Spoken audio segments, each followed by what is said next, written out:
What a action packed day of cricket. सुबह ashes और शाम में तो मैच जो हुआ है राइजिंग स्टार एशिया कप का, वो तो समझ ही नहीं आ रहा था कौन जीतेगा टिल द लास्ट मोमेंट। और पता नहीं क्या क्या बेवकूफ़ी दोनों तरफ से हुई टीमों की जानिब से, स्पेशली बांग्लादेश की जानिब से।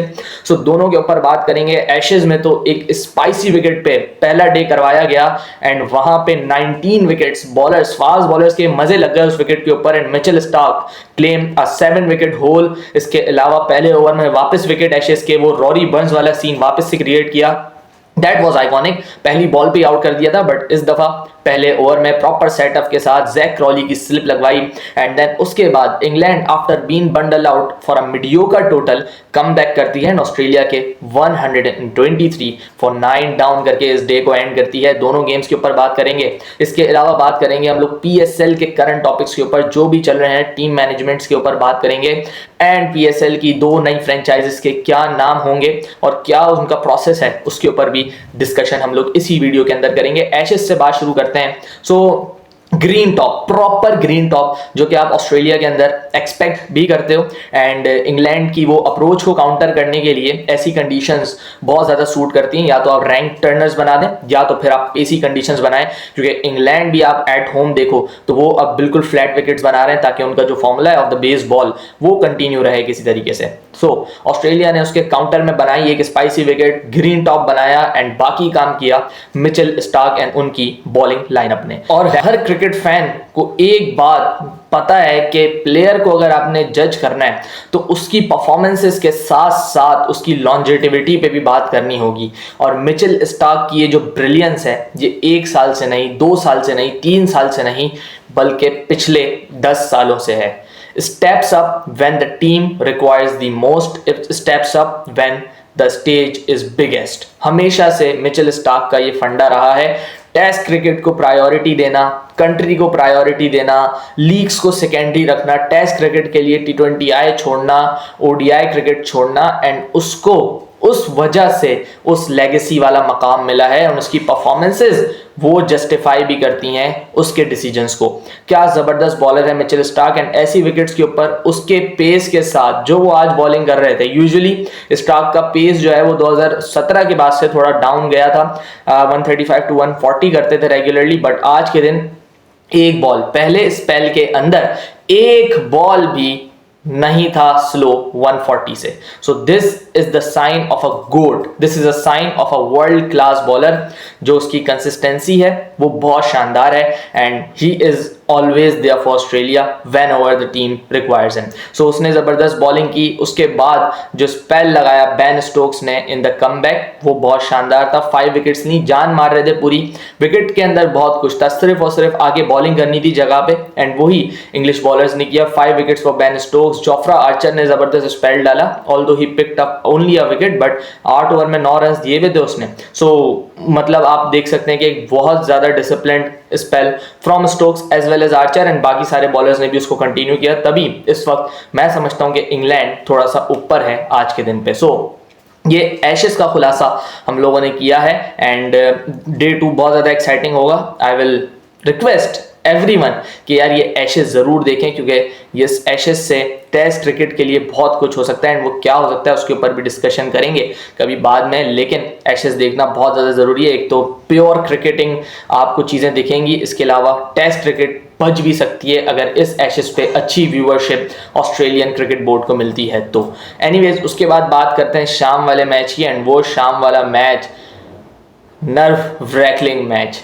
आई डोंट नो प्लेयर्स ने कैसे सर्वाइव किया होगा, but as a viewer comedy of errors इतने सारे एंड उसके साथ साथ जो क्रिकेट खेली दोनों साइड्स ने वो बहुत शानदार थी। मतलब बांग्लादेश आखिरी 20 बॉलों में 62 रन्स बना जाता है एंड मैं समझता हूँ वही मोमेंटम शिफ्ट था, लेकिन उस मोमेंटम शिफ्ट को केटर किया, उस मोमेंटम शिफ्ट को फिर उसके बाद फेस किया वैभव सूर्यवंशी ने, जिसने एक जबरदस्त बारी ली, एक जबरदस्त स्टार्ट दिया अपनी टीम को। 3 ओवर में 40-45 रन बोर्ड पे लगा दिए, लेकिन जब वो आउट हुए उसके बाद से मुश्किल हुई इंडियन टीम के लिए।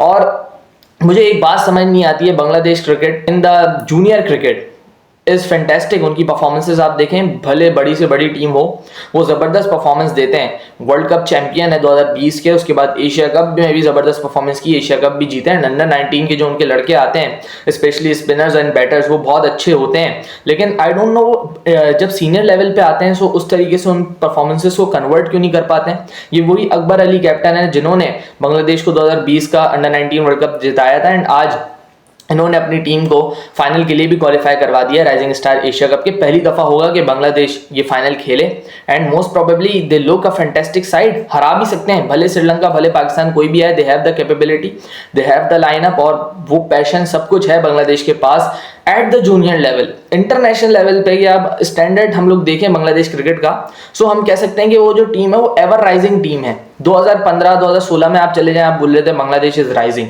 और आज तक भी हम लोग यही सुन रहे हैं Bangladesh is rising. I don't no वो स्ट्रेंथ कब लेके आएंगे कि उनको एक बहुत तगड़ी टीम समझा जाए। अफगानिस्तान उनके बाद क्रिकेट स्टार्ट करता है, एंड आज उसका T20 क्रिकेट में एटलीस्ट ऐसा रुतबा है कि लोग उससे डरते हैं, उस टीम से डरते हैं। राशिद खान का नाम है, नबी का नाम है, but Bangladesh have been mediocre since the debut of them. But junior level पे आप उनकी क्रिकेट देखो, उनके प्लेयर्स देखो, सो बहुत शानदार होते हैं। बट मैं यही उम्मीद करूंगा कि किसी तरीके से इसको कन्वर्ट करें जिसके लिए आप खेलते हो। अल्टीमेटली आपका गोल यही होता है कि यार ये जो जूनियर लेवल के प्लेयर्स हैं ये आपको सीनियर लेवल पे आके वर्ल्ड कप जितवाएं, ट्रॉफीज जितवाएं, सीरीजेस जितवाएं बड़ी बड़ी, बट वो होता नहीं है। होपफुली अब जो इनका क्रिकेट बोर्ड है कि इन प्लेयर्स को अच्छा लुक आफ्टर करेगा एंड इनको अच्छा प्रॉस्पेक्ट बनाएगा, सबसे बड़ी बात ये है। इसके बाद अगर मैं डिस्कशन कर लूँ आपके इंडियन टीम की, सो वो जो एक टैलेंट पूल था उनका आईपीएल का पूरा वो इंडियन ए में था। आशुतोष शर्मा जिसने ज़बरदस्त मैच जितवाया था, उसके बाद जितेश शर्मा जिसने शानदार performances for RCB this season, Suyash जो उनका बॉलर है वो भी ज़बरदस्त बॉलिंग करता आ रहा था, केकेआर के लिए खेलते थे पहले। इस सीज़न आई डोंट नो किसके लिए खेला क्योंकि आईपीएल इतना मैंने देखा नहीं था।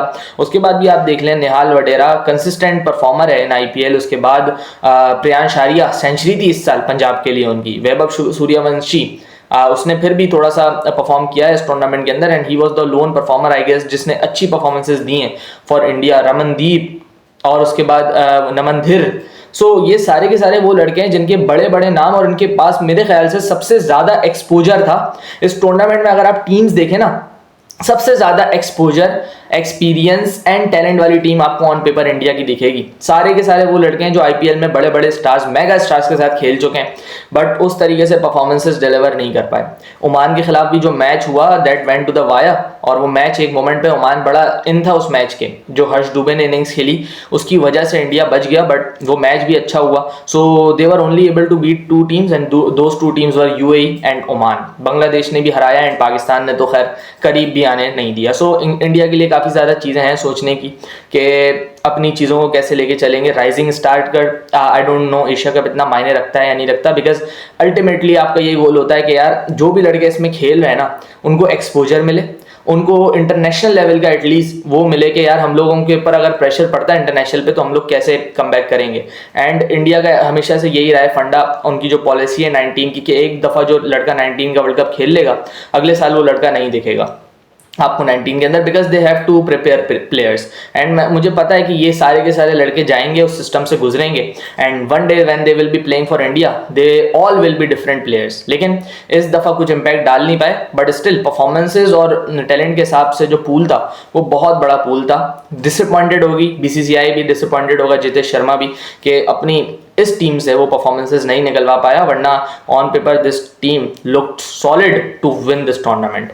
अभी पाकिस्तान एंड श्रीलंका का बस 15 मिनट में ही आई गेस मैच शुरू होने वाला है, सो वो भी देखेंगे। Let's see who qualifies for the final to play against Bangladesh. इसके अलावा पीएसएल के ऊपर न्यूज़ ये है कि भाई 2 फ्रेंचाइजेस आपके पास न्यू ऐड हुई हैं, वो हम सबको पता है। पिछले दिनों न्यूज़ चल रही थी कि Gilgit and Faisalabad will be the 2 news teams, जिसको पीएसएल वालों ने बोला कि नहीं भाई ऐसा कुछ नहीं है, अभी बिडर्स की बिडिंग हो रही है, उसके बाद वो ही सक्सेसफुल बिडर्स डिसाइड करेंगे कि कौन सी फ्रेंचाइज वो नेम करना चाहते हैं। सो बिडर्स वाली जो बिडिंग है वो स्टार्ट होगी इन दिसंबर, वो 14 या 4 ऑफ दिसंबर को प्लान्ड है, एंड देन आज के दिन अनाउंस किया है for the auction of the new 2 teams. वो ऑक्शन जो है वो जनवरी 6 को इन लोगों ने स्केड्यूल्ड किया है, यानी 6 जनवरी तक हमें वेट करना पड़ेगा to know the 2 new sites के कौन सी 2 साइट्स हैं, किस नाम से होंगी वो, एंड कौन उसका ओनर होगा, उसके लिए हमें वेट करना पड़ेगा फॉर जनवरी द 6th। तो ये PSL की जानिब से अपडेट थी। एंड PSL की मैनेजमेंट की क्या ही बात करें, ये वो मैनेजमेंट है जिसने अपने FTP प्रोग्राम यानी फ्यूचर टूर प्रोग्राम में अनाउंस किया था कि हमारा 2026 वाला जो PSL होगा वो दिसंबर जनवरी में होगा, बट उसकी तैयारियां ही अभी शुरू हुई हैं अक्टूबर में, तो दिसंबर जनवरी में तो कुछ होना ही नहीं था। सो पहले तो आप अनाउंस ना किया करें, या अगर अनाउंस करने तो उसके ऊपर एग्जीक्यूशन के लिए कुछ ना कुछ तो प्लान करने थे आपको। अगर आपको टूर्नामेंट करवाना था दिसंबर एंड जनवरी में, देन आपको तैयारियां PSL के एंड से ही शुरू कर देनी चाहिए थी। और स्पेशली वैन जब आपको 2 न्यू फ्रेंचाइजेस लॉन्च करनी थी, आपको वैल्यूएशन करवानी थी लीग की, सो आपको ये काम बहुत जल्द शुरू कर देना चाहिए था, बट अनफॉर्चुनेटली ऐसा हुआ नहीं। एंड इसकी वजह से पाकिस्तान क्रिकेट को नुकसान ये है कि इस ट्राई सीरीज के बाद अगले 3 महीने पाकिस्तान के लिए 0 क्रिकेट है। So we will be heading to the world cup without any cricket being played, और उसके बाद हमें पता है कि ना तो हमारे पास उस तरीके से परफॉर्मेंस होंगे, ना हमारे लड़के रिदम में होंगे। लेट्स सी PCB क्या करता है इस मसले का, बट मसला तो बहुत बड़ा था। एंड इफ इस विंडो में हम PSL करवा लेते then it would have been a huge plus, but unfortunate is the word that we can use any time for Pakistan cricket। सो ये अनाउंसमेंट थी। बाकी मोहसिन नकवी ने आज विनर्स के लिए प्राइस बढ़ा के अनाउंस किए, रनर अप्स के लिए प्राइस बढ़ा के अनाउंस किए, एंड उस टीम के लिए भी प्राइस रखी है जो यूथ पे यानी प्लेयर डेवलपमेंट पे भी अच्छा काम करेगा। एंड डेफिनेटली वो एक टीम हमें लाहौर कलंदर ही दिखती है जिसने ओवर द ईयर्स पाकिस्तान को 5 से 6 प्लेयर्स ऐसे दिए हैं जो अभी तक पाकिस्तान को अच्छा रिप्रेजेंट कर रहे हैं। सो लेट्स सी चीज़ें कैसी जाती हैं। PSL के ऊपर कोई अपडेट या क्रिकेट के ऊपर कोई अपडेट जो भी होगी वो आपसे डिस्कस करेंगे इसी चैनल पे। तब तक के लिए हमारे चैनल को कर लें सब्सक्राइब। मिलते हैं किसी और वीडियो में, अपना ख्याल रखिएगा। अल्लाह हाफिज़।